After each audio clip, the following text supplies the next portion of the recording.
Bu yerda hozir ustalar o'rtasida suhbatlashish uchun yig'ilganmiz. Bu sohaga dadamni qoni orqali kirgan bo'lsam, 15 yil, 16 yil davomida bu kasbdan chiqib ketishim ham mumkin edi. Lekin bular juda sanoqli-da. Aksari tushunchasi yo'q bo'ladi. Puli bo'ladi, boshqasi bo'ladi. Usta nima qilib bersa ham o'ylanaveradi. O'zi ustami, uyda egasi ustami degan savol ham bo'ladi. Birov tanish bilishlari kelib qoladi, "Men bunday qilmabsan-da" deydi, "Unaqa qilmabsan" deydi. Haligigina yana ustani qiynaydi-da. Uy sizga. Men sizga ishondim va hamma narsangizni zo'r narsalar, mahsulotlarni hamma yo'g'ini zo'rini beraman. Mana shuni menga chiroyli qilib bitkizib berdi desa, menimcha Nozir aka siz ham joningizni berib ishlasangiz kerak u obyektda. Yo'q, uyni egasi xohlagan taqdirda ham o'zi sifatsiz, hali sinalmagan mahsulotni ishlatib bo'lmaydi.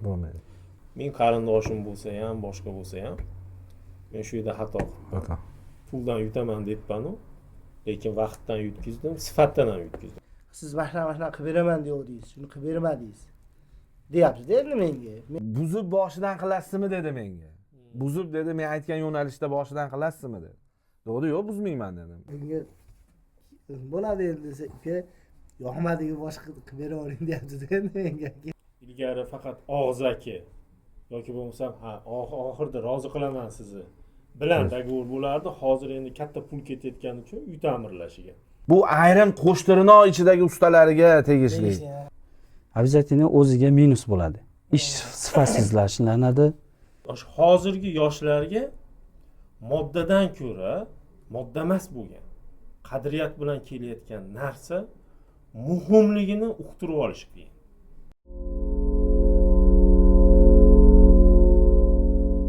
Assalomu alaykum.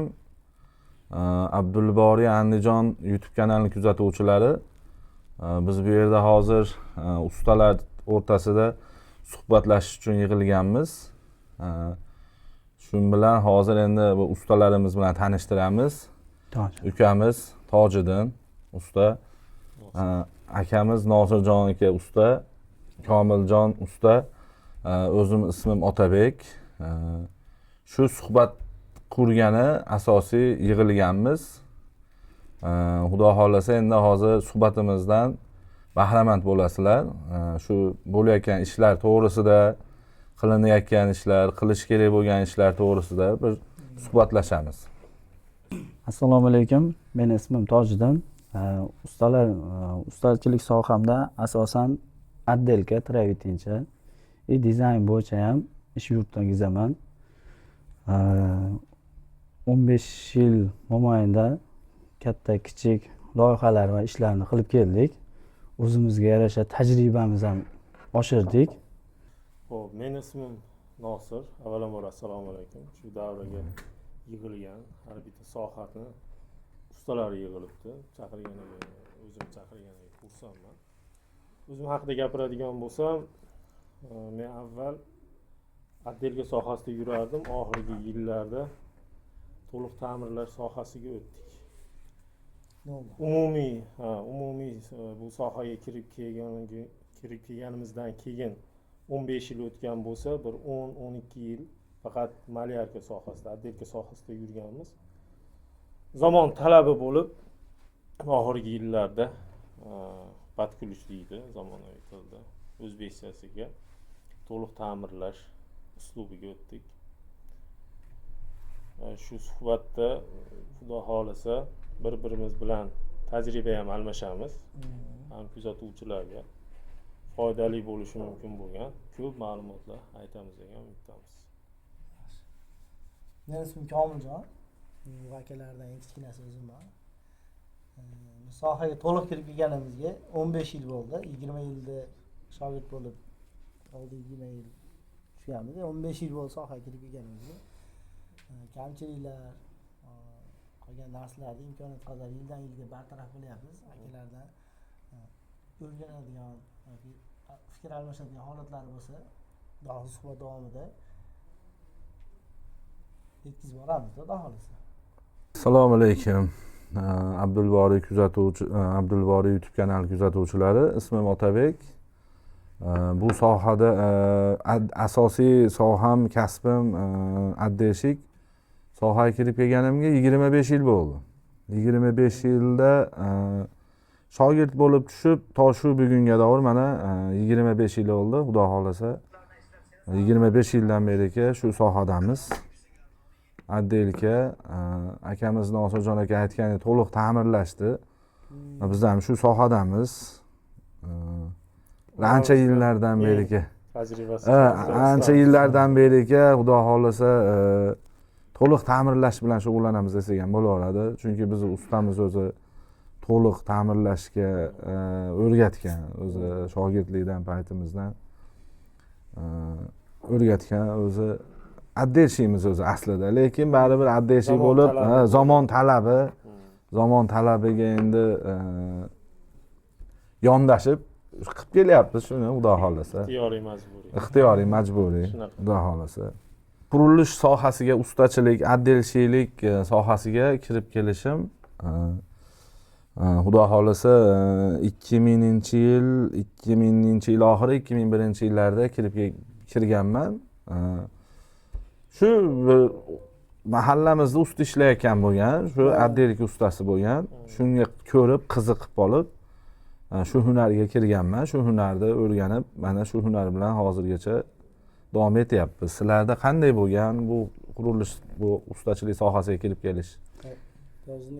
Hop, meni akam Dolim aka degan usta tanish bo'lgan, o'sha yoqqa olib kirib bo'lgan. Endi 15 yil bo'lgan bo'lsa, shu sohaga kirib kelgan bo'lsak, yordamchi shogird bo'lib kirganmiz. Endi shu ish mobaynida ishlarni o'rgandik, ustozlarimizdan ko'p tajribalarni almashib, ko'p narsalarni o'rgandik. Keyin mana shu 8 yil mobaynida o'zim mustaqil ish olib, ish tajriba yukini oldim. Mehnat qilishdan charchamadik, o'zimiz ustimizda ishlashdan.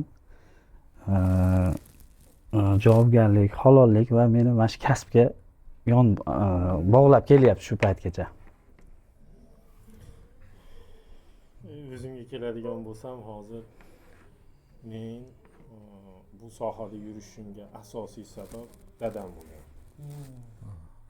O'zi dadam sen shu sohada yur deb aytmagan-u. Dadam o'zi usta bo'lgan. Farzandlar odatda, ayniqsa o'g'il farzandi kumiri dadasi bo'ladi. Qahramoni. Ayniqsa yosh paytda. Yoshligimda shu dadam usta bo'lgani uchun, dadam qanaqa o'sha davridagi usta bo'lgan. Bu paytda shiftlar faneradan, taxtadan qilinar edi. Shunaqa ishlar qilgan. Dadamni ko'rib turib, men usta bo'laman deb turib, dadam как будто orientirni dadamga olgan. Yog'och usta bo'lgan. Ya'ni patolog, pol, duradigan usta bo'lgan. Bu paytda usta desa, asosiy usta bo'ladi. Usta bo'lardi. Duradiganlar eng asosiy usta hisoblangan, ustasi bo'lgan. Shu dadamga qarab turib, dadam hech qachon shu usta bo'l demagan, aytyapman. Lekin baribir qondagi narsa qiziqish ta'sir qiladi. Dadam albatta kasbni orientir olganim uchun usta bo'lganman va bu sohaga dadamni qoni orqali kirgan bo'lsam, 15 yil, 16 yil davomida bu kasbdan chiqib ketishim ham mumkin edi. Bundan bu yog'iga ular bu sohada men 15 yil, 16 yil davomida turganimga asosiy sababchi ustozlar. Ustozlar ular har qanaqa qiyinchilikda bo'lsa ham, o'zi qiyinchilik bo'ladi tabiiy, lekin bu sohadan ko'nglimni ozdirib yuborgani yo'q. Doim bu kasbga nisbatan mehr muhabbatni va oldinga intilishni doim ta'kidlab kelishgan. Endi bizni zamonda biz ham yoshimiz katta bo'lib qolmagan-u, lekin oxirgi avlod bo'lganmiz. Ya'ni usta shogird bo'lish nimasida qatlamida oxirgi avlodmiz. Ana shu ustamiz haqiqatda bizni shogird der edi. Biz ham usta deymiz. Agar usta deb arzisak biz hozir shogird deya olsak o'zimizni. Demak, umuman bu sohada yurganimga asosan ikkita shaxs sababchi bo'lgan. Birinchisi dadam, undan keyin ustozlar. Ustozlar. Aynan bitta ustoz emas, 2-3 ta ustozlar. Shomiljon? keyin men bu sohaga maktab bitirgandan keyin hamma har xil yo'nalish tanlaydi. Xuddi siz aytgandek mahallada shu o'zim oshnamnikida просто hashar yo'nalishiga kirib yordam qilamiz endi bari u paytda bo'lardi. 2005 maktab bitirgan bo'lsak, 2006-yil shogirdga tushganman. Shu mahallamizdagi usta sabab bo'lgan. Shu bilan masofaga kirib kelganmiz-da. Asosiy mahallada hasharga chiqib ustachilik yo'lini tanlaganmiz-da. Ungacha har xil ish qilib ko'rganmiz, lekin mana shu malyarka sohasiga 2006-yil kirib kelganman shogird bo'lib. Xo'p, mijozlar bilan ishlashdagi xato. Mijoz bilan kelishilayotganda qandaydir aniq dizayn, interyer yo'qligi yoki bir aniq interyer dizayn bo'lmagan taqdirda aniq bir yozuv, chizuv bilan kelishib olmaslik. Shu tomonlardan kelib chiqadi asosiy mijozlar bilan ishlashdagi xato. Sizda qanday?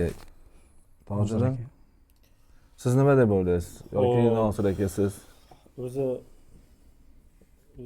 shu eng katta muammo bo'ladi. Shu siz aytayotgan narsa. Odatda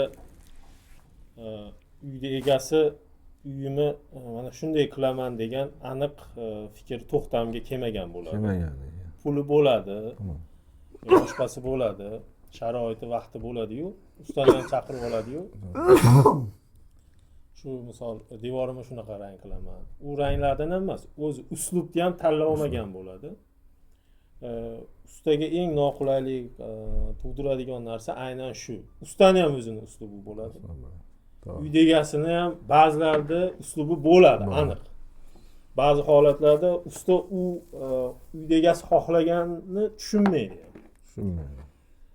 Lekin aksar holatda eng katta muammolardan bittasi, uchraydigan muammolardan bittasi o'zingiz ham ta'kidlab o'tgan narsa, ya'ni uyda egasi usta ishlatishda tajribasizligi. Yoki bu holatlarda men ko'p shu o'z uyda egalariga ham aytaman, o'zimizni shogirdlarga ham aytaman. Nima aytaman? Shu uyda egasi yoki usta ishlatishni bilmasa, ustaga tashab qo'yish kerak. Yoki o'zini orientiri aniq bo'lsa, mo'ljali aniq bo'lsa, fikri bir yakdir holatiga kelgan bo'lsa, ustani prosta ishlatib, o'zi yo'l belgilab berish kerak. O'zi ustami, uyda egasi ustami degan savollar bo'ladi. Yo'q, ba'zi klientlar, ya'ni mijozlar o'zi eng kamida usta bo'ladi. Uslubni yaxshi biladi. Xonani proyekt xonani bo'lishlarni yaxshi biladigan bo'ladi. Chunki bir necha marta qurish qilgan bo'ladi. Usta shunchaki uni aytganini qilishi eng to'g'risi bo'ladi. Shunaqa klientlar oldida. Lekin bular juda sanoqli-da. Aksari tushunchasi yo'q bo'ladi. Puli bo'ladi, boshqasi bo'ladi. Usta nima qilib bersa ham o'ylanaveradi. Lekin men bunday deb o'ylaymanki, usta endi klientlar bilan gapirib, hali bir xil ustalar bilan Otabek aka siz ko'p hali qo'lingizda ham ustalar ko'p ishlatasiz. Shoshma-shoshalik deb o'ylayman aka men. Ustalar hali klient bilan oxirigacha misol bilan akam aytdi-yu, misol bitta akam ish olsa yoki siz yo men ish olsam nima deb so'rab olasiz-ku. Misol. Lekin shoshma-shoshlikda men bu ishni qilaveraman degan holatda keyingi shu odamlar sabab boshqa ustalarga ham bunaqa bo'lib qolyaptimi deyman-da, ya'ni kelishmovchilikka sabablarini aytaman, asosiy sabablarni. Shoshma-shasharlik desangiz, o'zi ham ish cho'zilib yotibdi-yu. Yo'q, shoshalik ishni olishdagi deyapman. Masalan, klient bilan kelishmovchilikning asosiy sababi, mana akam aytgandek, holatda chizmachilik yo'qligi yoki shunaqa sabablar ko'rsatyapmiz-ku. Misol, ustani shoshilishi bitta ishni bo'ldi, men qilaveraman, mononi men qilaveraman, uni men qilaveraman. Bu yerda shoshma-shasharlik emas, shoshishlik emas. Bu yerda to'g'ri so'zlik birinchi o'ringa chiqadi. Usta Lekin klient bilan yoki klient bilan ustani o'rtasidagi o'zi ikkovini uquvsizligidan ham kelib chiqadi. Shu yaxshi haligi bir-birini gapini tushunmaganidan kelib chiqadi. Shunaqa shu tomonlari ham bor-da. Shu tomonlari ham bor. Boshidagi o'sha kelishuvda uquvsizlikka, ozgina e'tiborsizlikka yo'l qo'yiladi, shundan kelib chiqadi o'zi aslida. Tojiddin fasad ishlarini qiladi-yu. Biz ukamiz ko'proq xonada ishlamiz. Fasad ishida farqi fasad asosan begona odamlarga ko'rinib turadi-da. Shuning uchun egasi boshqacha yondashadi. Bu Tojiddinda tajriba ko'proq bo'lsa kerak. Unaqa uyda egasi bilan bo'ladigan muammolar. Men endi tajribamdan kelib chiqsam aka, отделка ishlarini ham ichkarilarini ham qilib turamiz-ku. Bitta narsa savol bo'lib qoladi. Arzon narsadan sifat narsani talab qilib qoladi. Endi keyin bilasiz, qimmat ish arzon bo'lmaydi. Albatta, arzon ish. Arzon Shu ish yaxshi narsani bo'lmaydi. xatolik ba'zida tushunmaydi-da uydagilar ham. Ba'zida. Mana deb tushuntirasiz, ba'zida tushunmay ham qoladi. Endi keyin yana bitta narsaga ahamiyat berib qolsangiz, sal oldin suhbatda gaplashib o'tib ketdik, bu narsani o'zi tushunmasa, birov tanish bilishlari kelib qoladi, "Men bunday qilmabsan-da" deydi, unaqa qilmasdan deydi. Haligina yana ustani qiynaydi-da. Ashelari jicha muammolar, xatoliklar bo'ladi. Shu uyda egasi mana Nosirjon, Abek uy sizga. Men sizga ishondim va hamma narsangizni zo'r narsalar, mas'uliyatlarni hamma yo'g'ini zo'rini beraman. Mana shuni menga chiroyli qilib bitkizib berdi desa, menimcha Nosir aka siz ham joningiz berib ishlasangiz kerak u Abekda. Ish tezroq ham Ish ham tezroq bo'ladi. Juda tez bo'ladi. O'zgarishlar. Men shunday deb o'ylayman. Endi hayotda o'zi xatoliklar ko'p bo'ladi. Qaysi birini katta desangiz, o'tgan yil bo'ldi, yaqinda bo'ldi. Qanaqa bo'ldiki, obyektni suvoq qilish kerak bo'ldi birinchi. Suvoq o'ta notekis ekan, suvoq qilib olish kerak bo'ldi. Rodman suvoq bor. Rodman suvoq. Biz knaf rodman aytdik, ob'yom katta bo'lganligi uchun boshida uyda egasi xo'p dedi. Keyinchalik uyda egasi aytdiki, meni yaqin tanishim bor, o'sha rodman chiqaradi dedi. Shunda suvasanglar bo'lmaydi. O'zi qarindoshim kelib turib, tanishim kelib turib, mendan olmasang xafa bo'laman. Dedi ham hattoki deb turib o'sha rodmanni olib kelib berdi. Endi knaf emas endi bu edi. Endi biz ham injelik qilmadik endi, uyda egasi shuni olib kelib berdi dedik. Aytdik lekin bu sifati bilan uni farqi bor dedik. Lekin mayli deb suvashda davom etdik. Oxiri oqibat baribir o'zimizga ziyon bo'ldi. Chunki knaf rodmanda o'zingizdan bilsangiz kerak, suvalgan devor qurgandan keyin shakli deyarli o'zgarmaydi, lekin nomi rodman bo'lgan yana bir narsa qorishma endi rodman ham deb bo'lmaydi, hech narsa emas bu. Shunda suvadik, qurgandan keyin shakli o'zgarib qoldi. Mana mayak qilib tortib keyin suvaganmiz. Shunaqa valna bo'lib quridi. Undan keyin aterchilar juda ko'p qiylandi. Ish cho'zildi. Ya'ni o'zi shogirdlaringiz qiynaldi. Shpakilovka ko'p ketdi, vaqt ko'p ketdi. Отделкаchi bolalar 3 sloyda yaxshi chiqarib yuboradigan joyiga 5-6 sloy bo'lib ketdi. Bu narsa oxirgi qilgan xatoyimdan bittasi. Hozir esimga kelgan. O'zi xatoliklar ko'p bo'lgan. Ya'ni o'sha xato bo'ladi. ya'ni o'shanda bitta to'xtamga keldikki, yo'q, uyda egasi xohlagan taqdirda ham o'zi sifatsiz, hali sinalmagan mahsulotni ishlatib bo'lmaydi. Bu ashu klientimiz o'zi ham ta'kidladi. Men qarindoshim bo'lsa ham, boshqa bo'lsa ham, men shu yerda xato qildim. Puldan yutaman debman-u, lekin vaqtdan yutkizdim, sifatdan ham yutkizdim. Chunki u valnani endi to'g'rilab bo'lmaydi, shpakilovkada qanaqa to'g'rilaysiz? Baribir asorati qoladi. Hozirgi esimga kelgan eng katta shu xatolardan bittasi shu o'tgan yil bo'lgan voqea, shu voqea. Sizda bo'lganmi bunaqa holat? Menda bunaqa voqealar bo'lmagan. Endi imkon qadar endi haligi brendli narsalarni ishlatishga harakat qilaman. Endi bu narsa haqiqatda bizni qo'lidami? Nosir akam aytgandek, bizni qo'limizda emas. Uyda egasini qo'lida.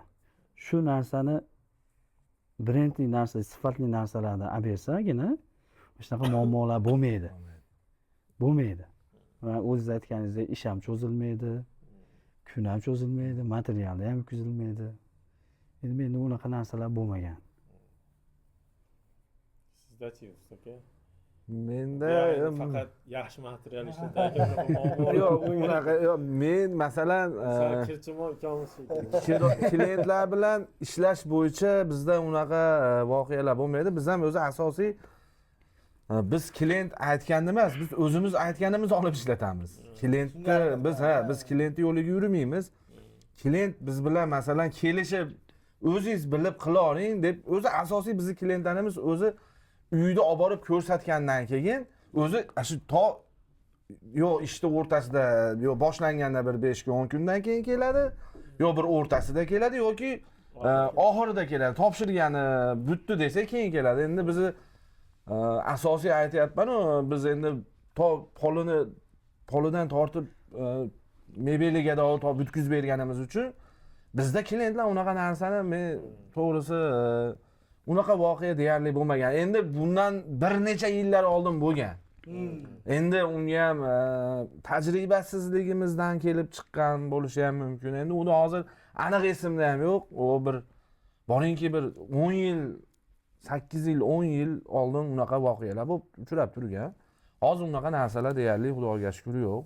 Bizda klientlar mono materialni ishlatasan demaydi yoki mono materialni olib ko'rasizmi demaydi. Bizga o'zi asosiy klientlarimiz oyda yilda bir ko'rsak ko'ramizda bitgunga doir u obyektimiz bitgunga doir shu pulini beradi. Ishonchda pulini beradi.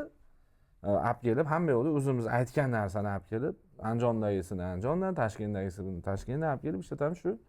Biz unaqa narsa Xudoga shukr unaqa muammo bo'lmaydi asosiy. Menda aka bir kun bunday bo'ldi. Narx-navosiga haqida gap ketdi. Bir joyda ish oldik. Endi yaqin 3 yil buyog'ida endi fasad akam aytgandek fasad ishlarga biz fasad ishni endi kam qilamiz, lekin ustalarimiz bor, misol aytsa yo'q demaydi ustalar. İşte oldik. Dogovor qildim, o'zim qildim dogovorni. Ish davom etyapti. Ish endi boringki bugun ertaga tugaydi endi deylik. 15-kun tugayapti. Men o'zim yo'qman, klientga telefon qildim. Klient ham siz aytgandek klientlarda endi siz aytgandek qanday, misol xabar oladi yoki yo'q dedi endi. Oxir kuni kelyapti, usta nima bo'ldi? Ish tugayapti-ki, ko'rib oling, qabul qilib oling.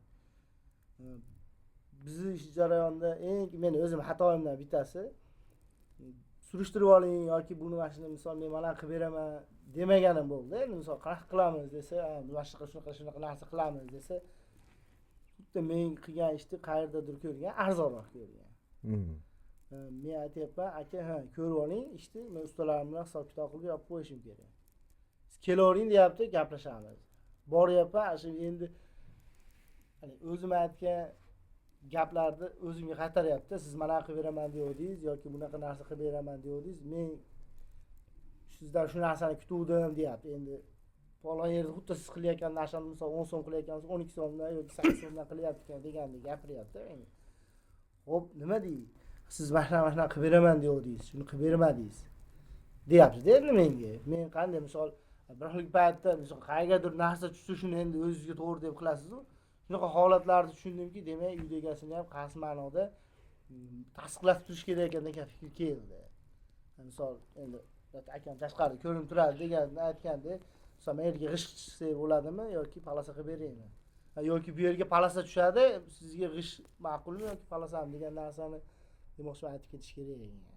Baribir shunaqa menda shuni boringki bir 300 kvadrat ob'yom bo'lsa, shuni 200 kvadratiga haq olib 100 kvadrat qolib ketgan joylari bo'ldi-da. Shu yerda bitta savol paydo bo'ldi. Bu narsa, bu savol o'zimga ham berardim bu narsani. Masalan, sizga to'planib qoldi hozir ustalar. Shu savolni sizlarga ham bermoqchiman.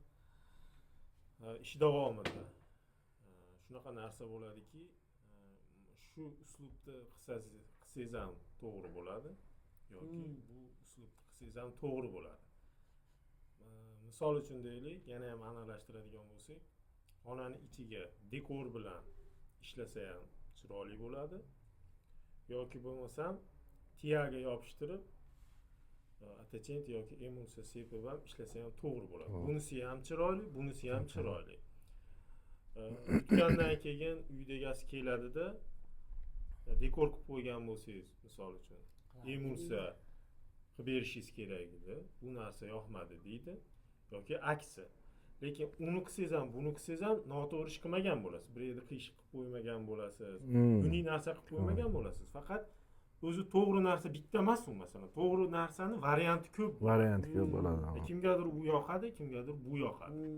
Lekin umumiy jihatdan siz noto'g'ri ish qilmagan bo'lasiz. Shu paytda masalan sizga savol beryapman. To'g'ri narsani, bu to'g'ri narsa menga yoqmadi, mana bu to'g'ri narsa yoqadi desa, siz shu vaziyatdan qanday chiqib ketasiz? Xo'p, men unaqa vaziyatdan chiqib ketishim, menda xuddi shunaqa narsa bo'ldi. Yaqinda xuddi siz aytgandek mana shu narsa uchradi menda. Bitta kvartirada ish qilyapmiz, shogirdlar ishlayapti-da, bordim. Uyni egasini aslida uyni egasi erkak kishi. Erkak kishi bilan gaplashganman, erkak kishi bilan kelishganman. Uni interyeri dizaynini siz boshlaganmiz. O'zingiz interyer qilib, o'zingiz ideya qilib, chiroyli qilib bering dedi. Xo'p dedim. Kelishdikda, kelishganimizdan keyin men yoqadigan narsani akaga ko'rsatdim. Unga yoqadigan nimasini didini bilishim uchun unga qilgan ishlarimizni ko'rsatdim. Qaysilari qanaqa nimadagi yo'nalishdagi narsa yoqadi sizga deb asosiy ko'rsatdim. Ko'rsatsam menga mana yo'nalish yoqadi dedi. Xo'p dedim, shu yo'nalishda o'zgartirib boshqacha qilib qildim. Qildimda, joyiga moslab, razmeriga moslab qildimda, keyin ayoli safarda ekan. Biz borganimizda, ish boshlaganimizda ayol safarda ekan. Biz endi bo'sh kvartira emasda, yashayotgan kvartirani bizga bo'shattirib bergan.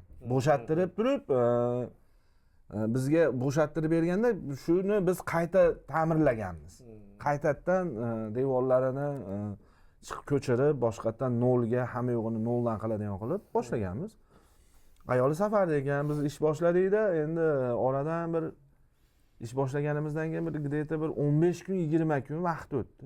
15 kun, 20 kun vaqt o'tdi-da, shu vaqt ichida devorlarini tekizladik, tekizlab polimerniy shpagilovkalarni tortdik. Bezaga kelganda o'sha kelyapti-da, uyda egasi kelyapti-da, menga deyapti, bu yo'nalish yoqmaydi deyapti. Ayoli kelyapti-da, uyda egasini endi aka safariga o'zi ketib qolyapti. Kennaga kelishdan bir 2 kun oldin, где-то bir 2 kunmi keyin oldin men ketyapman uka dedi. Ketib qoldi-da, 2 kunmi oradan 3 kun o'tgandan keyin ayoli kelyapti, kennaga kelyapti-da, menga deyapti, bu yo'nalish yoqmaydi deyapti. Boshida smena o'zgardi. Keyin men aytdim, qaysi biringlarni gapinglarni mana qilsak bo'ladi. To'g'ri, ayol kishi uyda o'tiradi. Asosiy uyda o'tiradigan ayol kishiga yoqish kerak bo'ladi. Erkak kishi ko'chani odami.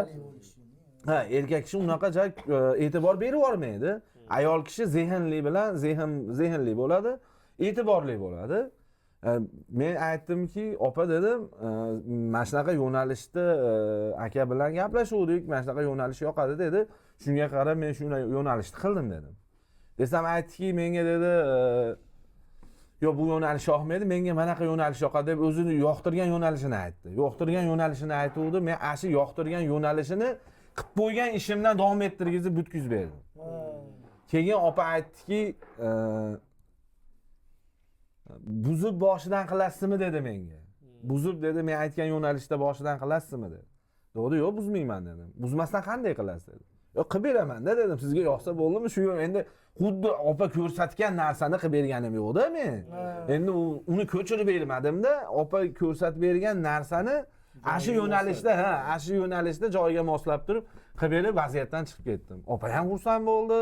Kelib, aka ham safardan kelib xursand bo'ldi. Hamma yo'q, mana shunday zo'r chiqib ketdi, Xudoga shukr. Shu menda ham bitta savol bor-da, mana shu holatda. Mana hozir endi buni ko'p dizaynsiz ishlar bo'ladi, qilavering deydi yoki uyda egasi rasm tashlaydi. Bir xil joylarga siz patolog 3 metr balandlikda bo'ladi. Misol, endi u yerga to'qrang tushgan bo'ladi, ikkita derazasi bo'ladi, bitta eshigi bo'ladi. Deylik. Shunaqa narsa bo'ldi hozir. Tashlayapti-da, 3 metrdan baland joyga to'qrang tushyapti. U akaning joyi 270. Yorug'liklar kam. Yorug'liklar kam. U tashlayapti-da, menga mana shu rasmni mana shunaqa rang qilib bering deyapti. u rangni shuni surkasanglar bu to'xtatyapti. Bu to'q ekan bu yoki bu siz o'xshata olmayapsiz deydi.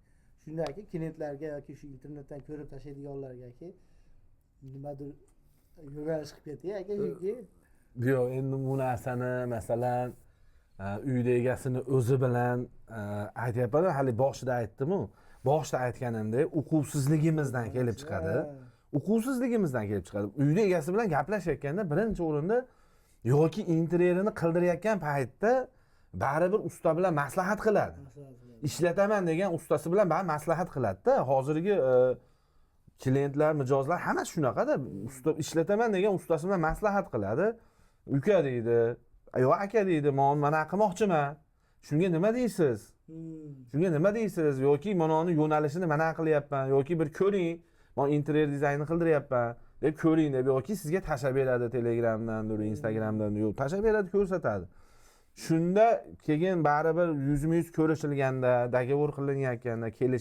kelishuv bo'layotganda asosiy u narsani gaplashib olish kerak bo'ladida asosiy u narsani gaplashib olish kerak keyin shunda tushuntirish kerak uyda egasiga aka sizni mana devoringizga mana qilsak mana bu siz aytgandek masalan yoki rasm ko'rsatsa yo interyerdagi narsani ko'rsatsa sizni mana 5 metrlik devoringizga bu rang emas bu mana rang tushadi siz bo'yi baland ekan uyingizni yoki sizni uyingizni bo'yi pastroq ekan bu ranglarda hozir to'q rang berib qo'ysangiz manaqa bo'lib qoladi uy xunuk ko'rinadi ko'rinishi yopilib qoladi mutniy bo'lib qoladi deb turib tushuntirib boshida shu kelishuvda baribir uquvsizligimizni jinday sezgirroq bo'lsak xudo xohlasa unaqa muammolar bo'lmaydi meni ham 3 ta xonani shunaqa qilib bo'yadikda aytgan narsalarni tashladik 12 xonada 3 tasini bo'yadikda kelyaptida ochilmayapti deyapti endi shpakilovkani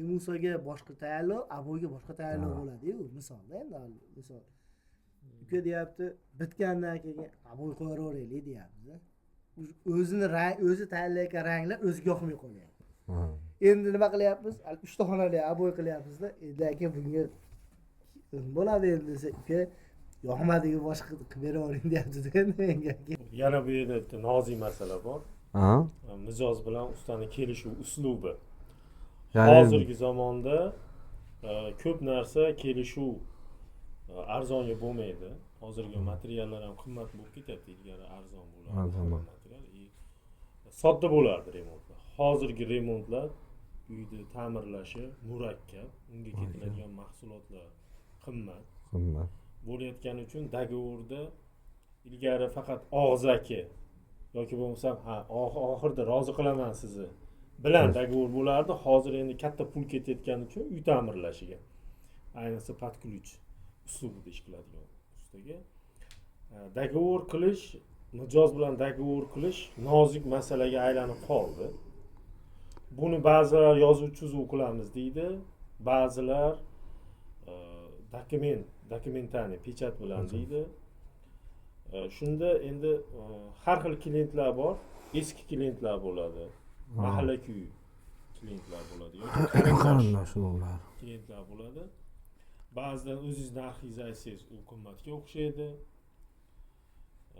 kimgadir o'z narxi arzonga ham o'xshaydi chunki avval eshitgansiz u bir necha usta bilan pul muomalasi qolib ketgan eshitasiz shunda hozirgi zamonda har xil mijozlar bilan xullas kelishuv dogovor qilish uslubi qaysisi eng afzal deb hisoblaysizlar misol tojida o'zi hozir aka bilasizmi hozir minimalizm high tech neoklassika klassika и shpakilovka обои variant 5-6 xil variantimizda uslubimiz bor endi men mijozga borsam обязательно birinchi uchastkasiga qarayman high tech neoklassika minimalizm qaysi yo'nalishni tanlaysiz qaysi yo'nalishda qilamiz birinchi navbatda ana shu kelishuv eng zo'r ikkinchi navbatda sizga bu dizaynini chizdirib beraylikmi yo bo'lmasa o'zimiz dizayn bilan miyamiz bilan ko'rsatib beraylikmi qaysi uslubni tanlaysiz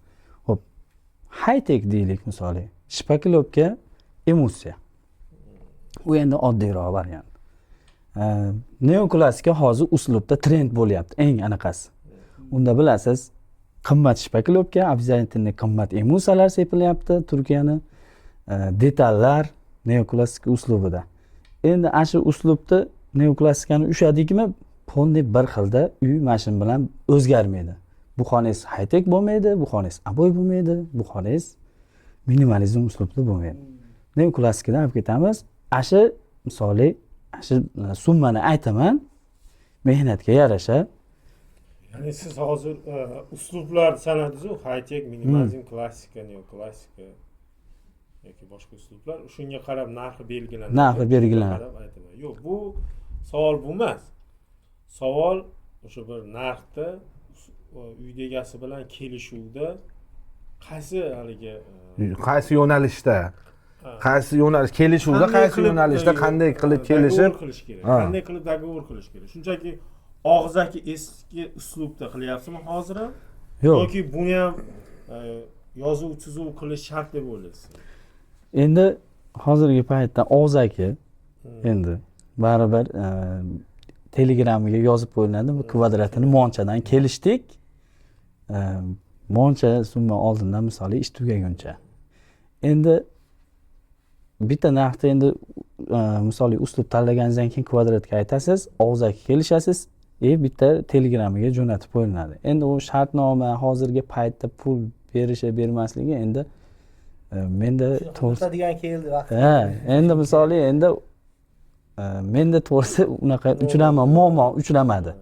Endi bu ish mobaynida endi ish tugatib pul bermasligi yo bermasligi endi ba'ziga klientlarimiz pul bo'lmasligi mumkin. Endi hisobidan oshib ketib qoladi, cho'zilib qoladi. Balkim endi usta deb turib ham pulini bermasligi mumkin. Uchinchisi, ishing tugasa ham pulingni beraman degan anaqa ham bo'ladi. Cho'zilib qolishi ham mumkin. Endi klientlarda ham baribir menda masalan bir otilib unaqa narsa bo'lmadi menda. Og'zaki. Endi hozir dogovor va og'zakidagi yozishma Telegram orqali. Endi bu yoq aytayotgan gap faqat tashqaridagi klientlarga tegishli-da. Endi savoldaki sizda savol bo'lyaptiki, qarindosh urug'ni ichida yoki qo'ni qo'shnini ichida qilinadigan bo'lsa, baribir qandaydir qarindosh urug'ga yoki qo'shniga avval bitta usta olib kelib, yaxshi usta olib kelib bir gaplashib ko'ring, bir pulini eshitib ko'ring yoki bir internetdan qiziqib ko'ring yoki bir oshna og'ayningizdan so'rab ko'ring degan ma'qulroqda. Qarindosh urug'chilikda ham gap so'z bo'lmaydi. Oraga pul o'rtaga tushib bir-biridan ko'ngli og'rimaydi. Qo'ni qo'shnida ham shu holat. Qo'ni qo'shnida ham shunaqa holat qilsa bo'ladi. Va aka yoki uka avval palonchiga aytib ko'r yoki o'zing bilgan tanigan usta bir oshnangnikini qilgandir, yo bir tanishingnikini, yo akaxoningnikini, yo bir hamkasbingnikini qilgandir. Shular bilan bir gaplashib ko'r. Shularga qarab turib keyin sen bilan kelishaylik. Ularda qiladigan ishi, qilgan ishini ko'rda, aytgan narxiga qara, keyin bizni qilgan ish bilan, biz qilayotgan ish bilan biz aytadigan narximizga qara deb turib kelishish kerak. Shunda osonroq bo'ladi. Kelishuvda albatta yozuv-chizuv qilib olgan ma'qul. Yozuv-chizuv qilib olgan ma'qul. Qog'ozga, xohlasin klient qog'ozga yozib, chizib tasdiqlab, ikkovsi ham masalan klient ham usta ham qo'l qo'ygani ma'qul. Qo'l qo'yib bitta agar iloji bo'lsa bitta yoki ikkita guvoh qilib qo'ygani ham ma'qul. Yoki Telegramda bu yoq aytgandek Telegram orqali yozuv-chizuv qilib qo'yib yoki SMS orqali yozuv-chizuv qilib qo'ysa bo'ladigan narsa deb o'ylayman men o'zim.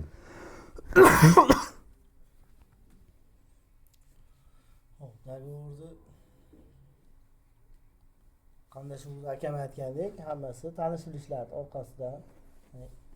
Eng arzonini qilib bermaymiz-ku. Dogovorda misol tashqarida 100 ming so'm qilayotgan ishda uyga keladigan 100 ming qilsak, qaysidir narsalarni misol senga mana narsani o'tib bermayman, narsa lekin mana narsani misol dekorli ishlari yoki atchet ishlarini bekaga qilib beraman degan qulayliklar yaratib ketish kerak deb o'ylayman. Misol tanish bilish yoki qarindosh aka-ukani misol tanishlari holatida yaqin qarindoshlar ichida o'zi aslida pul aytilmaydi. Pul aytilmaydi. Endi bu yaqin qarindosh, ya'ni qondosh, aka uka yoki bir opa singil, amma xolalarning o'rtasida bu narsa bunchalik muhim emas deb o'ylayman. Nahnovodi aytishlik, boshqa qilishlik. Iloji bo'lsa, shu ishlatilgan shogirdlarning o'ziga yetadigan pulini olib berib, qilib qo'ysa bo'laveradi deb o'ylayman. Shu yo'l ma'qul deb o'ylayman. Yana bitta eng dolzarb mavzu. Ayniqsa ustalarni o'rtasida emas bu gap. Klientlarni o'rtasida gap. Bitta usta chaqiruvdim, 1 oyda bitkazib beraman dedi. 2 oyda bitkazdi. Yoki 2 oyda emas, 3 oyda bitkazdi. Degan gap. Shunda ko'pchilik o'ylanadi baribir. Nima uchun usta o'zi misol uchun 2 oy aytadi-yu, 3 oyda bitadi. Buni eng asosiy sabablari nima deb o'ylaysiz? Bu savolingizga ayni muddao bu savol. Hozir juda ko'p uchraydigan holat, juda ko'p ustalarda uchrayapti. Hali xudo xolasa biz bir yo'limizdan chiqqani yo'q unaqa narsa, unaqa muammo, lekin juda ko'p tanish bilishlar telefon qilyapti, so'rayapti. Manaqa holat bo'ldi, manaqa bo'ldi, cho'zilib ketdi, manaqa bo'ldi, bu mancha degdi menga, mancha kunda qilib beraman degdi. Endi bu narsani qilinayotgan ishga ham bog'liq-da. Qilinayotgan ishga ham bog'liq, cho'zilib ketishligi, aytgan muddatga, kelishilgan muddatga bo'lmasligi. Avvalo o'zi muddat qo'yib bo'lmaydi. Avvalo muddat qo'yib bo'lmaydi. Sabab qo'yib bo'lmaydi. Nima uchun qo'yib bo'lmaydi? Oddiy misol mana addelkadan olib olsak, agarda devorni ko'nglingizdagidek devorni agar chiqarishlikka ahlingiz yetmasa, siz albatta rodbin suva qilasiz yoki rodbinda tekizlaysiz. Siz u usta uy egasi bilan kelishayotganda yoki muddat aytayotganda siz 15 kun yo 20 kunda qilib beraman, taxminiy 3 kun 4 kun yo u yoqqa yo bu yoqqa suriladi deb aytasiz albatta. Endi shu gapni aytdingiz-ku, boringki 20 kunda deb turib 25 kunga o'tib ketdi, yo 30 kun, 1 oyga o'tib ketdi. 1 oyga o'tib ketgandan keyin endi uni boshidagi sabablarini ham keltirib o'tish kerak-da. Uy egasiga aytish kerak, uy egalarini ham to'g'ri tushunish kerak. Endi bu ayrim qo'shtirnoq ichidagi ustalarga tegishli. Undan tashqarilariga tegishli emas. Sabab ko'p ustalar o'zi cho'zib ketayotgan ustalar ham ko'p. Shularni deb ham yaxshi ustalar ham shuni orasiga kirib ketib qolyapti. Shu muammoni ichiga cho'zib orasan sen, muddatini ayt menga, aniq menga muddat ayt, aniq srok ayt deyotgan klientlar ko'payib ketyapti. U savolingizga shu boshida kelishilayotganda shu qilinayotgan ishni bo'layotgan ish jarayonida ham shu narsalarni chuqur hisobga olib aytilib o'tib ketilsa, mijoz bilan usta o'rtasida unaqa kelishuv bo'lmaydi, xudo xolasa. Xo'p, qarang, ish cho'zilib ketishi siz usta tarafidan qilingan xato sanab o'tdingiz. Ba'zida ustada ayb bo'lmaydi-da, mijoz tarafidan cho'ziladi ish. Mijozi aybi bilan. Shu ayblar Tojiddinda bu hayotida bo'lgan bo'lsa, mijoz tarafidan, sababidan ishi cho'zilib ketgan holatda o'sha mijoz nima ayb qilgan bo'ladi? Endi menda surog'li onashi boshlash kelishuvda baribir bor, taqqoslasangiz surog qo'yib, yo'q bo'lmasa monchada tugatib bering desa, men ustalar tomonidan ham bo'laman. Misol usta shogirdlar bo'ladi-yu, masalan, o'zimiz shogirdlarni 10 ta, 15 ta, 20 ta. Endi uni birinchi обязательно bunga bilan dogovor kelishilayotganda hisob kitobini chiqarish kerak. Va qanchadir bolani olib o'tish kerak, qanchadir kunda bitkazishda o'zini hisob kitobini chiqarish kerak. Endi usta uy egasiga tushuntirish kerak. Buncha qisqa muddatda bitkiza olmayman. Uy bolam ham yo'q.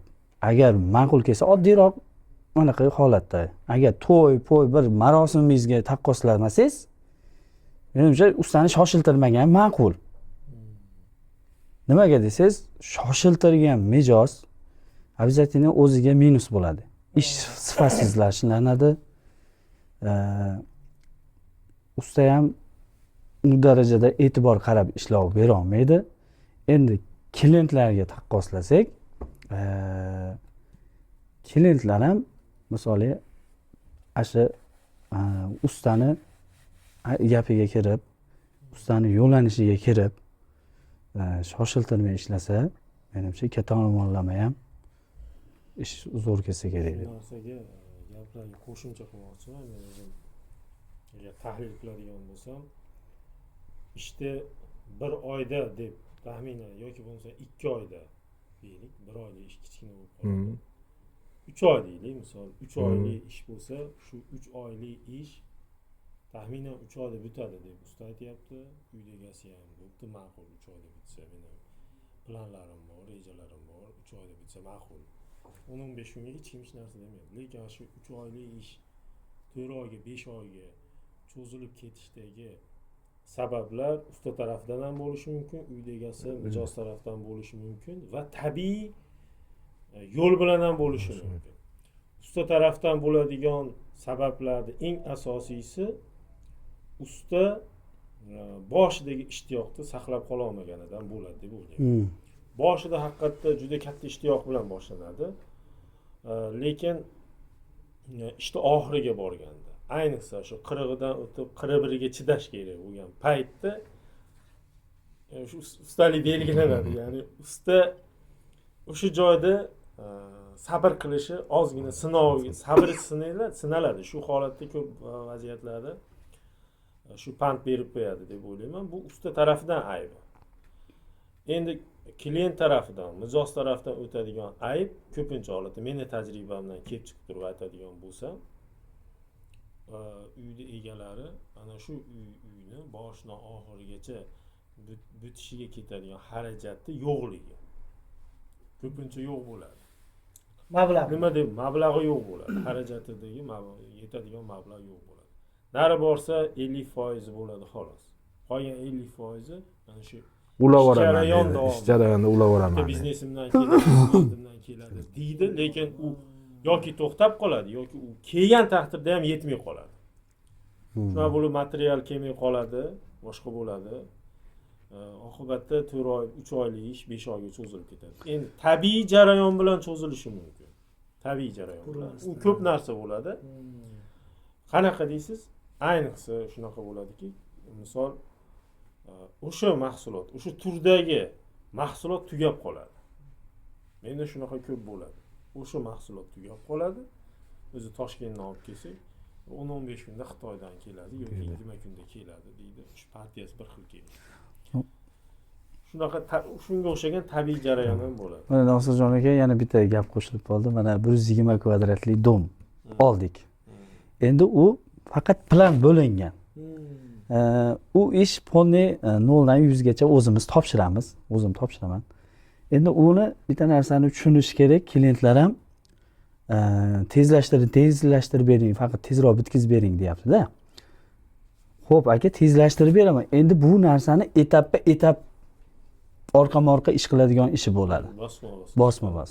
Xo'p, birinchi navbatda aka, rodbin suvoq qilamiz. Undan keyin to'pli pol qilamiz. Stajga quyadi. Stajgachadan keyin gipsokardonchi tushadi. Gipsokardonchidan keyin elektrik tushadi. Elektrik tushadi. Elektrikdan keyin adderchi bilan hammomchi tushsa bo'laveradi.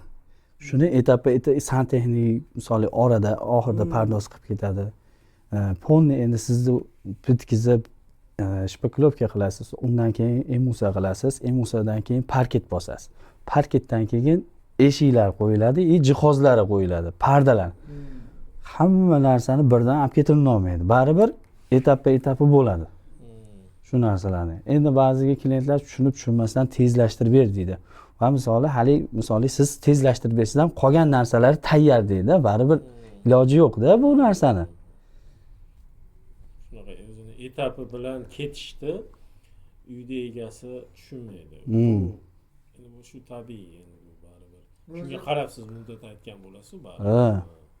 Etap deganingizda misol elektrik bitta ikkita odam ishlaydi-da. Gipsokardon shu bilan malyar tushaveradi, unga u xalaqit qiladi, bunga tezlashtir degan mijozlar.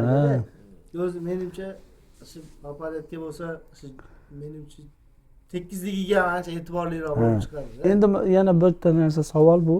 Masalan, biz mana 15 yil sohasida 7-8 yil shogird bo'lib yuribmiz. 8-9 yil buyasida endi biz ish faoliyat. Endi uyda egalari misoli bunaqa uyda domlarda 10 yilda yo 5 yilda qilinadi-da bu. U qilishi mumkin. Endi shu narsaga aytmoqchimanki, shoshiltirmaslik kerak-da baribir. Ming taqdir nazarda ham shoshilmas kerak. Siz aytgandek hali etap ishlari juda ko'p bo'ladi. Yana bitta mavzu, yakunlovchi mavzu. Eng dolzarb mavzu. Sizlar yuragiga tegadigan mavzu bu mavzuni bizni qadriyatga ega bo'lgan millat tushunadi. Yevropa, Amerika tushunmaydi, chunki ularda ustozdan duo olish degan narsa yo'q. Yo'q. Diplom bordir, sertifikat bordir, lekin bizda duo olish degan narsa bor. Bu asli islom qadriyatidan yetib kelgan bizga. Shu duo olish holati shogird uchun, siz mana ustasiz, usta uchun, usta o'zini shogirdiga duo berishi yoki bo'lmasam shogird o'zini ustasidan duo olib keyin mustaqil ish qilishi qanchalik darajada muhim va buni plus minus taraflarini keltira olsangiz, keltirib bersangiz.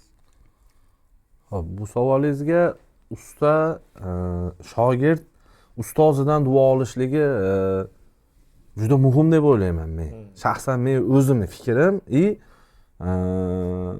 ko'p ustalarda eshitgan narsalarimdan biri bu savol. Men shaxsan o'zim bu narsani qat'iy ustozdan duo olish kerak deb o'ylayman. Rivojlanishga, shu ishni qilaman degan, shu kasbni, shu hunarni qilaman degan shogird borki, bu narsani duo olish muhim deb o'ylayman. Duo olib ishlab ko'kargan, zo'r yurgan ustalarni ko'pini ko'rdik. Hayot davomimizda shogirdligimizdan to mana shu kungacha ko'pini ko'rdik. Duo olmaganini ham ko'rdik. Duo olganini nima bo'lganini ko'rdik-ku, duo olmaganini nima bo'lganini ham ko'rdik. Ikkosini ham ko'rdim. Meni fikrim shogird ustozdan duo olishi muhim deb o'ylayman. O'ta muhim deb o'ylayman. Bu narsani ham o'zini ish jarayonida tajribasidan kelib chiqib, ham o'zini hayotiga ta'siri, tirikchiligiga, masalan, ota-onasini, bola-chaqasini boqishligiga avvalo rizqni Alloh beradi. To'g'ri, lekin sababini ham qilish kerak. Sababi duo olish ham muhim deb o'ylayman. Meni fikrim shu. Endi hozirgi yoshlar shogird bo'lib kelishadi. Juda shoshilishadi. O'zingizda ham bu narsa ustalar anaqasi bo'layotgan bo'lsa kerak. Hech pul berasiz. Kunimga qancha berasiz? Oyligi qancha? Endi biz siz aytganidek usta shogird deb anaqa duo olish degan, endi bu shogirdga siz hunaringizni berasiz. Noldan oxirigacha. Endi u pul deb anaqa asosan pul deb anaqa qilishadi-da. Endi biz shogirdlik paytimizda bergan pulini ham hisob-kitob qilmadik. Kunimizga qancha ber. Sabr qilganmiz. Sabr qilib shu etaplarga keldik. Endi hozirgi yoshlar shoshilyapti zamonga qarab. O'sha pulni olsam bo'ldi, anaqa olsam bo'ldi. 50% ishini o'rganib olsam-u, hali ozgina ish chiqadi, qarasa sizni oylik bergan pulingizdan yaxshiroq tushiryapti. Endi baribir sizni 50% ishingiz qolib ketadi bu yerda. 50% u o'rganib ketadi baribir. Endi ashim bilan yuraveradi lekin. Ya'ni siz bergan u odamga, shogirdingizga endi u odamlarni shogirdiman deb bo'lmaydi. Vaqtinchalik. Shogirdlarga o'rgatgan hunaringizni o'z rohatini ko'ra olmaysiz. Ko'ra olmaysiz. Mehnat qilasiz, lekin masalan unga shpatel ushlashni o'rgatasiz, loy qilishni o'rgatasiz, loy tortishni o'rgatasiz, lepka yopishtirishni o'rgatasiz. Zamanskiy qilib jilva, jarayonda unga siz mehnat qilasiz. Unga vaqt sarflaysiz. Lekin mana joyi kelganda qochib ketishyapti. Lekin unaqa bo'lmash kerak-da. Baribir masalan yurakda qoladi-da u narsa. To'g'ri. Masalan, bu o'zi hozirgi yoshlar ko'proq o'zimiz ham hali katta bo'lganimiz yo'q, hali ham yoshmiz o'zi aslida. Hozirgi insonlar, yoshlar ko'proq moddaga e'tibor bergan. Moddaga e'tibor beradi. Masalan, siz usta bo'lib, shogirdingizga ozroq pul berasiz, o'zini kamchiliklariga yetadigan darajada berasiz. Lekin undan ko'ra qadrliroq narsa siz hunarda o'rgatasiz. U hunardan foydalanadimi, yo'qmi, lekin mana shu hunarni o'rgatishingiz bu o'zi aslida juda katta narsa o'zi aslida. Bu material emas, to'g'ri. Bir modda emas yani. Bu ko'zga ko'rinadigan modda emas. Pul modda. Hozirgi yoshlardagi muammo faqat moddani ko'radi. Siz ustoz bo'lib turib, misol uchun 3 million berayotgan bo'lsangiz, hali to'liq hunarni olmagansizdan. Lekin shu shatir Tojiddindan chiqib ketsam, Tojiddin akadan chiqib ketsam, bitta ish bor. Oyimga 6 million, 7 million, 9 million tushiraman ekan degan narsa borda, bu o'z odamlarda tabiiy bo'ladimi yoki hozirgi zamon shunaqa bo'lib ketdimi bilmadim. Modda birinchi o'rinda bo'lib qolgan, modda, pul modda. Hunar, sizni roziligingiz, aytyapsiz, yuragimda qoladi baribir. Bu ham aytyaptiki, rozichilik muhim. U modda emas bu. Bu g'ayib narsa. Shu eng murakkabligi hozirgi yoshlarga moddadan ko'ra, modda emas bo'lgan, qadriyat bilan kelayotgan narsa muhimligini uqtirib olish qiyin. Ilgaridan uqtirib kelishgan, uni uddalashgan. Lekin biz hozir endi hozirgi etapdagi ustalar deb hisoblasak, agar hisoblab olsak, ana shuni uddalashimiz ham baribir biz bo'ynimizda. Yoshlar baribir yosh bo'lgani uchun yosh bo'lgani, bebosh bo'ladi.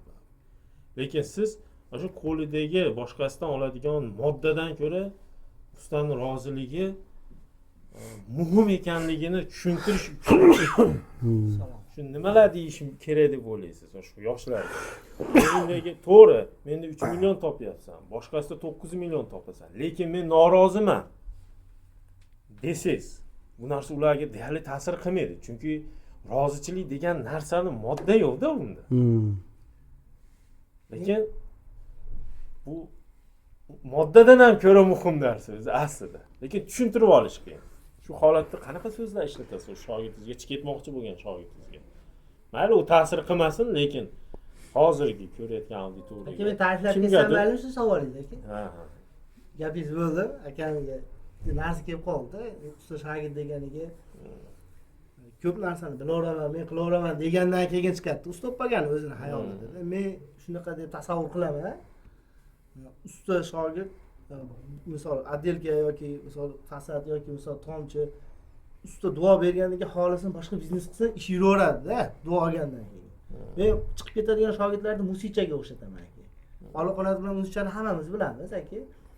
Musichani ko'rsangiz uy buzilib yuradi-yu.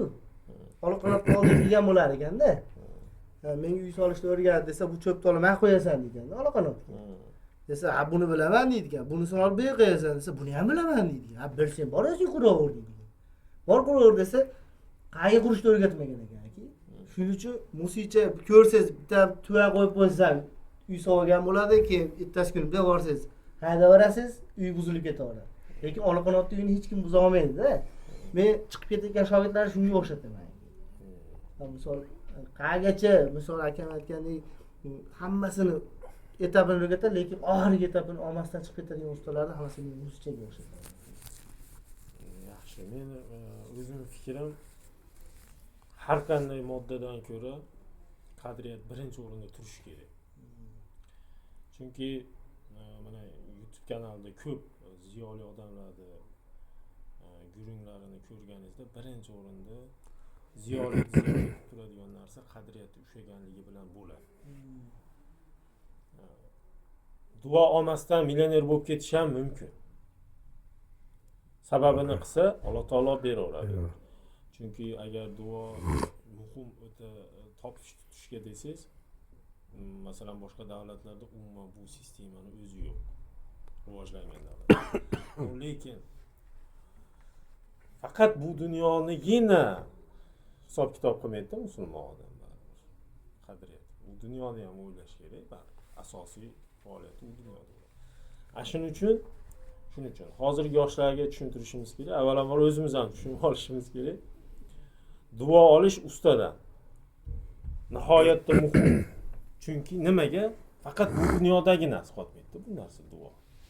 Ya'ni ustaning rozichiligi bu dunyodan keyin oxiratda ham asqotadi. Mana shu narsani tushuntira olishimiz kerak. Bu dunyoda duo olsang yaxshi pul topasan deyish hozirgi yoshlarga yetarli emasda. Siz ham yaxshi pul topaveramman, sababini qilsam, yaxshi ishlasam, ozgina o'rganib ketib boshqa yaxshi ishlar qilsam deyish mumkin. Lekin u dunyoni ham agar da foydasi ko'pligini bilsak, rozichilikni usta shogird o'rtasida. Menimcha hozirgi yoshlar yaxshi tushunadi deb o'ylayman.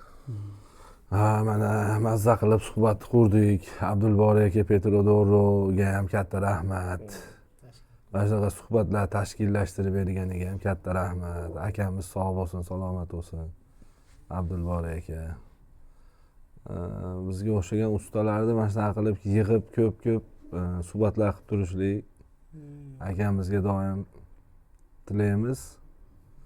Mazza qildik, madaniy suhbat qurdik. Abdulboriy Petrodoro tashkillashtirgan, do'konni ham shu kanalda tashkillashtirgan har bitta odamga o'zi kattakon rahmat.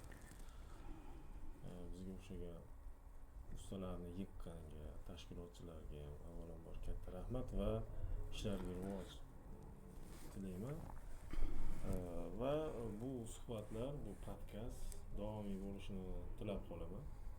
Xudo xohlasa. Xudo xohlasa davomiy bo'lsa va boshqa soha. Bizlar ham usta, kuchli usta, qadriyatiga ega bo'lgan ustalar ko'p.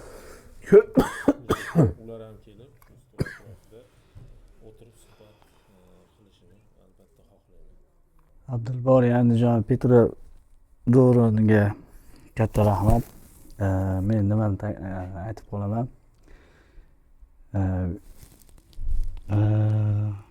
Uyda egalariga ustaga ishonch bildiring, doim shoshiltirmang. Shoshtirish asosiy muammo. Shoshtirmang. Ustani narsasini olib berishdan qochmang. Men ustalarga ham aytib qolaman. Doim halol bo'ling. O'rganishdan to'xtamang, o'zingiz ustingizda ishlashdan. Men ham biz o'rganishdan to'xtamayapmiz, mana o'zimiz ustimizda qancha bo'lsa ishlayapmiz.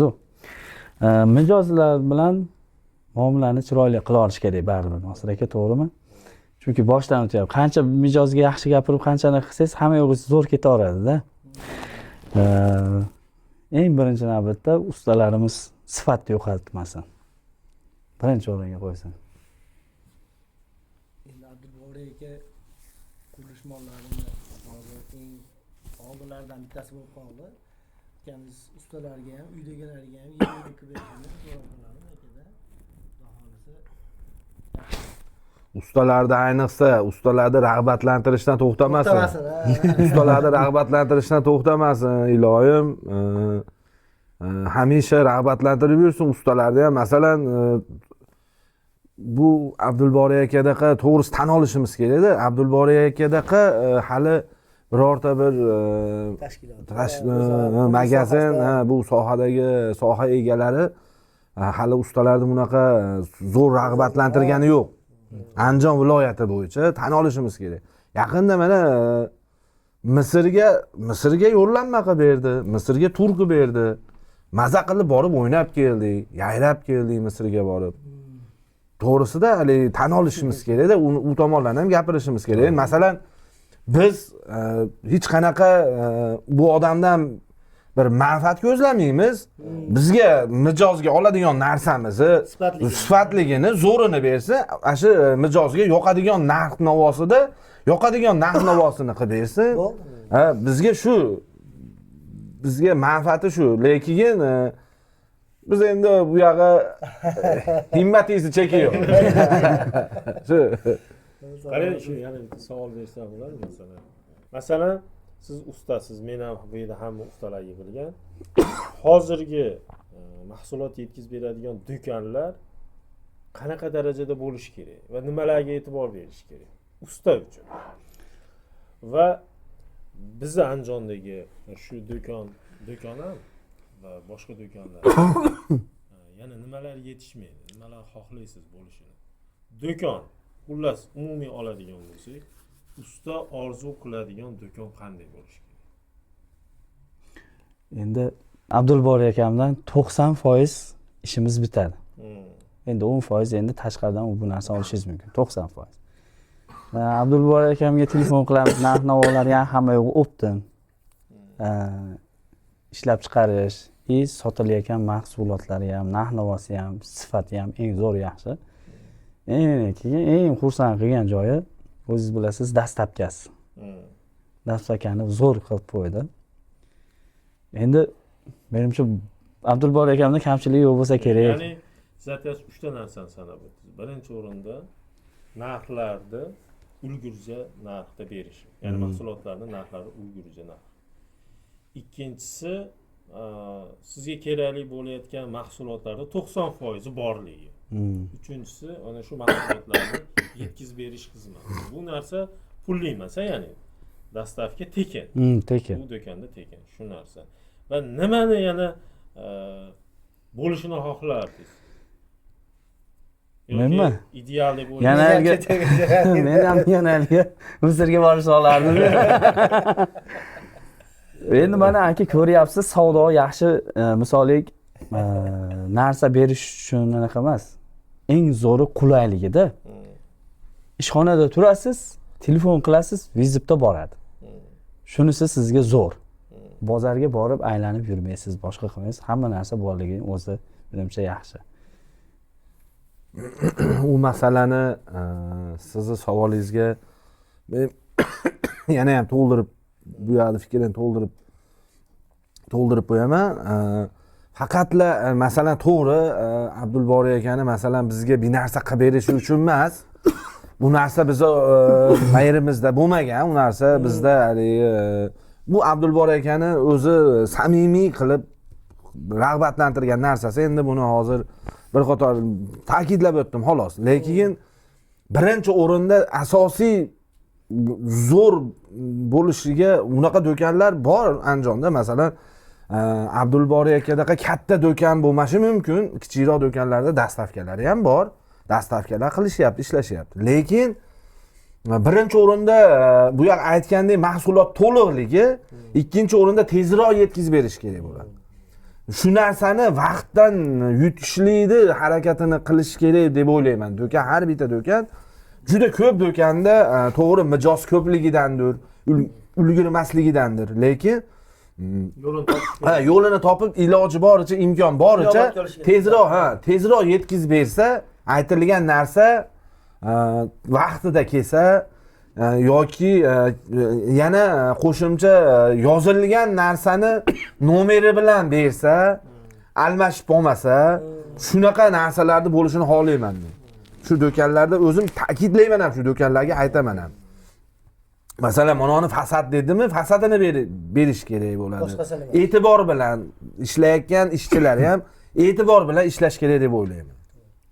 Men ham agar o'zim qo'shimcha qiladigan bo'lsam, ko'p do'konlar bilan ishlaganman shu paytgacha. Bu do'konda boshqa do'konlardan farqi balkim bordir boshqa do'konda ham shunaqa desa, men hamma do'kon bilan ishlaganman, lekin men o'zim shaxsan kuzatmaganman. Bu do'konni menga yoqqan tarafi nimadan desangiz, hammasi elektronlashgan. Bu do'konga kirdim, 3-4 yil bo'lib qoldi, qiziq holat. Mahsulotlarni aytyapman, qilingan ro'yxatda olingan mahsulotlar ro'yxatini qo'lda yozyapti, menga beryapti, men uy egasiga berib qo'yishim kerak, keyin uy egasidan pul olishim kerak. Yozilayotgan mahsulotning nomi kerak bo'lsa doktor aptekachiga yozib beradi, doktor. O'shandan battar. U uy egasi ham ko'rib turib, nima olyapman men, qaysi necha pul, shuni ham tushunmaydi. Bu qo'shimcha haligi mushkulliklar olib keladi. Qaytadan ustaga bog'lanadi, uy egasi nima oldingiz deydi. Tushuntirishingizga to'g'ri keladi. Bu do'konda shu narsa yo'q, ya'ni hamma mahsulotni siz zakaz qilasiz, spiskasi, ro'yxati, mahsulotlar ro'yxati elektron variantdaligi. To'g'ri. U tomonlari ham yaxshi. Va eng nimasi afzal tarafi ham bittasi o'sha mahsulotni yetkazib berish xizmati. Dastlabki Boshqa xizmat. do'konlardan ko'ra tezroq ham pulga bichilmasligi. Bunga bichilmas.